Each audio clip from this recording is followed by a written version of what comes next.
श्रावण माह महात्म्य 5वां अध्याय। श्रावण मास में किए जाने वाले विभिन्न व्रतानुष्ठान और रविवार व्रत वर्णन में सुकर्मा द्विज की कथा। ईश्वर बोले, हे सनत कुमार, करोड़ पार्थिव लिंगों के महात्म्य तथा पुण्य का वर्णन नहीं किया जा सकता। जब मात्र एक लिंग का महात्म्य नहीं कहा जा सकता, तो फिर करोड़ लिंगों के विषय कहना ही क्या। मनुष्य को चाहिए कि करोड़ लिंग निर्माण असमर्थता में 1 लाख लिंग बनाए या 1000 लिंग या 100 लिंग ही बनाए। यहाँ तक कि एक लिंग बनाने से भी मेरी सन्निधि मिल जाती है। षडाक्षर मंत्र से 16 उपचारों के द्वारा भक्तिपूर्ण मन से भगवान ग्रह यज्ञ के साथ उद्यापन करना चाहिए।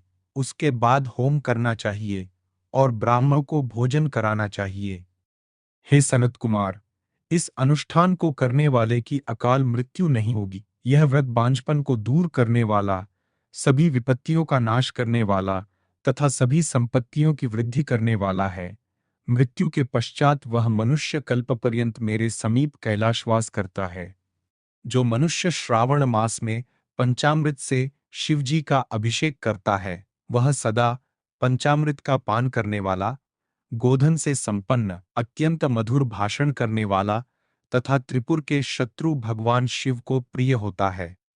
जो इस मास में अनोदान व्रत करने वाला तथा हविष्यान्न ग्रहण करने वाला होता है, वह व्रीहि आदि सभी प्रकार के धान्यों का अक्षय निधि स्वरूप हो जाता है। पत्तल पर भोजन करने वाला श्रेष्ठ मनुष्य, सुवर्ण पात्र में भोजन करने वाला तथा शाक को त्याग करने से श्रावण मास में केवल भूमि पर सोने वाला कैलाश में निवास प्राप्त करता है। इस मास में एक भी दिन प्रातः स्नान करने से मनुष्य को 1 वर्ष खान करने के फल का भागी कहा गया है। इस मास में जितेंद्रिय होने से इंद्रिय बल प्राप्त होता है। इस मास में स्फटिक, पाषाण, मृत्तिका, मरकतमणि, पिष्ट धातु, चंदन, नवनीत आदि से निर्मित अथवा अन्य किसी भी शिवलिंग में साथ ही किसी स्वयं आविर्भूत न हुए लिंग में श्रेष्ठ पूजा करने वाला मनुष्य सैकड़ों ब्रह्महत्या को भस्म कर डाल।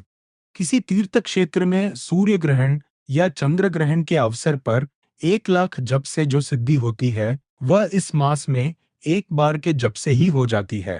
अन्य समय में जो 1000 नमस्कार और प्रदक्षिणाएं की जाती है, उनका जो फल होता है, वह इस मास में एक बार करने से ही प्राप्त हो जाता है।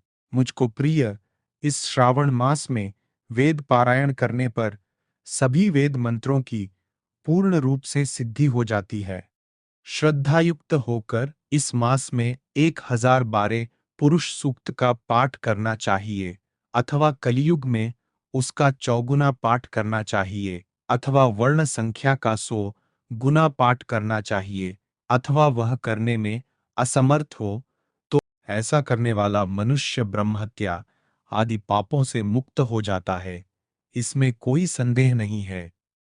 गुरुपत्नी के साथ संसर्गजन्य पाप के लिए यही महान प्रायश्चित है। इसके समान पुण्यप्रद, पवित्र तथा पापनाशक कुछ भी नहीं है। पुरुष सूक्त के जप के बिना इस मास में एक भी दिन व्यतीत नहीं करना चाहिए। जो मनुष्य इस फल को अर्थवाद कहता है, वह नरकगामी होता है। इस महीने में समिधा, चारु, तिल और घृत से ग्रहयज्ञ होम करना चाहिए। शिव के रूपों का भली भांति ध्यान आदि करके धूप, गंध, पुष्प, नैवेद्य आदि से पूजन करना चाहिए और अपने सामर्थ्य के अनुसार कोटि होम, लक्ष होम अथवा 10 सहस्त्र व्याहृतियों ओम भूवः अम स्वः के 7 तिलों के द्वारा भी यह ग्रहयज्ञ नामक होम किया जाता है। हे सनकुमार, इसके बाद अब मैं वारों के व्रतों का वर्णन करूंगा, आप सुनिए। हे अनग, उनमें सर्वप्रथम मैं आपको रविवार का व्रत बताऊंगा। इस संबंध में लोग एक प्राचीन इतिहास को कहते हैं। प्रतिष्ठानपुर में सुकर्मा नामक एक द्विज था। वह दरिद्र, कृपण तथा भिक्षावृत्ति में लगा रहता था। एक बार वह धान्य मांगने के लिए घूमते घूमते नगर में गया। उसने किसी एक गृहस्थ के घर में मिलकर रविवार का उत्तम व्रत करती हुई स्त्रियों को देखा। तब उसे देखकर वे स्त्रियां परस्पर कहने लगी कि इस पूजा विधि को शीघ्रतापूर्वक छिपा लो। इस पर वह विप्र उन स्त्रियों से बोला, हे श्रेष्ठ स्त्रियों, आप लोग इस व्रत को क्यों छिपा रही है? समान चित्त वाले सज्जनों के लिए परमार्थ ही स्वार्थ है। मैं दरिद्र तथा दुखी हूँ। इस श्रेष्ठ व्रत को सुनकर मैं भी इसे करूंगा। अतः आप लोग इस व्रत का विधान व फल अवश्य बताएं। स्त्रियां बोली, हे द्विज, इस व्रत के करने में आप उन्माद तथा प्रमाद करेंगे अथवा भूल जाएंगे अथवा इसके प्रति अभक्ति या अनास्था रखने लगेंगे। अतः आपको यह व्रत कैसे बताऊं? उनकी यह बात सुनकर उनमें जो एक प्रौढ़ा स्त्री थी, वह उस ब्राह्मण से व्रत तथा व्रत की विधि बताने। हे ब्राह्मण, श्रावण मास के शुक्ल पक्ष के प्रथम रविवार को मौन होकर उठ करके शीतल जल से स्नान करे। उसके बाद अपना नित्य कर्म संपन्न करके पान के एक शुभ दल पर रक्त चंदन से सूर्य के समान पूर्ण गोलाकार 12 परिधियों वाला सुंदर मंडल बनाए। उस मंडल में रक्त चंदन से उसके बाद घुटनों के बल भूमि पर झुककर 12 मंडलों पर अलग अलग रक्तचंदन तथा जपाकुसुम से मिश्रित अर्घ्य श्रद्धा भक्ति पूर्वक सूर्य को विधिवत प्रदान करें और लाल अक्षत जपाकुसुम तथा अन्य उपचारों से पूजन करें। उसके बाद मिश्री से युक्त नारिकेल के बीज का नैवेद्य अर्पित करके आदित्य मंत्रों से सूर्य की स्तुति करें और श्रेष्ठ द्वादश मंत्रों से 12 नमस्कार तथा प्रदक्षिणाएं करें।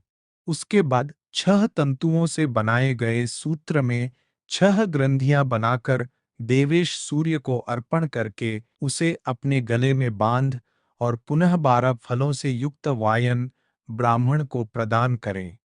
इस व्रत की विधि को किसी के सामने नहीं सुनाना चाहिए। हे विप्र, इस विधि से व्रत के किए जाने पर धनहीन व्यक्ति धन प्राप्त करता है, पुत्रहीन पुत्र प्राप्त करता है, कोढ़ी कोढ़ से मुक्त हो जाता है, बंधन में पड़ा व्यक्ति बंध से छूट जाता है, रोगी व्यक्ति रोग से मुक्त हो जाता है।